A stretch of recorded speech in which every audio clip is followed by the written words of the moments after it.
Hello everybody, quick update. Dan here. I've got some progress on the ducting for the front end here. Turn the light on. So I tried neoprene. There's some wire. It's aluminum, 1/8 inch. It's riveted to the shroud, riveted to the firewall, a flange that's attached to the firewall. And I tried using neoprene in here, but 16th inch neoprene. And I just couldn't get it to fit right, and it was bunching up, and I couldn't stretch it, and it tears real easy. So I ditched that plan and went to, my wife actually thought of this. She's a nurse, and she said, use Cobands. She was going to sew up some spandex or something for me, but the Coband seemed like a real good idea. So I Coband the whole, wrap this whole shroud. You can see there, it's just wrapped it, and it sticks to itself, sticks around the wires. And then I sprayed it with that stuff you see on TV, the rubber spray, to seal it up, both sides. So I used one can, wasn't quite enough. I got another can. I'm going to hit it again before I leave tonight because the stuff stinks real bad. But I think it's going to work as long as the stuff doesn't come apart. And I think because the rubber penetrates both sides, I think it's going to stick together and the Coban won't peel. So I think it'll work, which is good. It's light, it's cheap, it's quick, it's easy. Should be great. So I moved on, waiting on parts to finish the front end. I need a new boot for the intercooler for the turbocharger. So waiting on that to show up. So I started working on the fuel tank. I took the old pickup assembly from the fuel tank out of the Duramax and cut it apart. So all I have now is the sender unit and the wires that came with it, stock.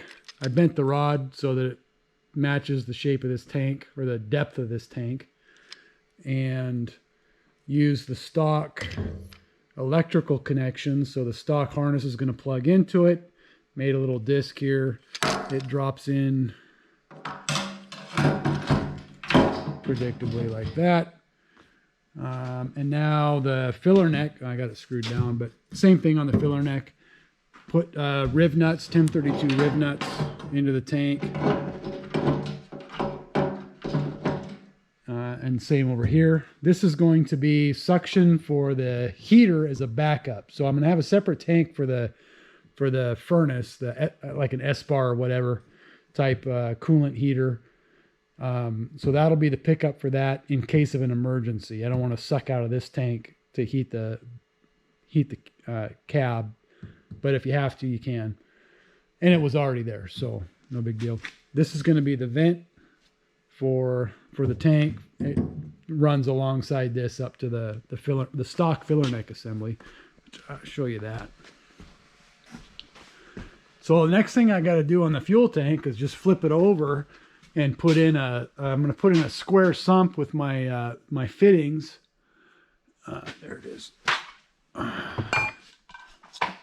So I took the stock Chevy filler neck assembly and attached it to the stock Argosy filler cast aluminum thing.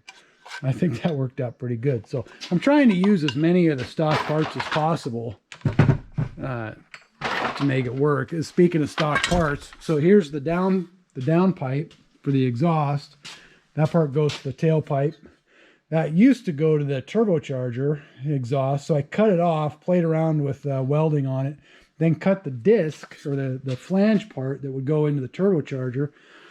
I hacked it off, threw it in the lathe, turned it so that the stainless steel tubing here would fit in it. Might be hard to see, but and I was running too many amps, so my weld is kind of gray and looks ugly, but it's in there. It sticks, probably sealed up. I don't think it'll fail. Anyway, so I reused the flange off the old down pipe to hook to the new exhaust pipe, new down pipe. Nice and smooth. Exhaust should be very happy to leave that sucker. So That should be good. And I'm just going to slap a muffler on there, temporary, to get me down to a muffler shop and let them do the rest of it. So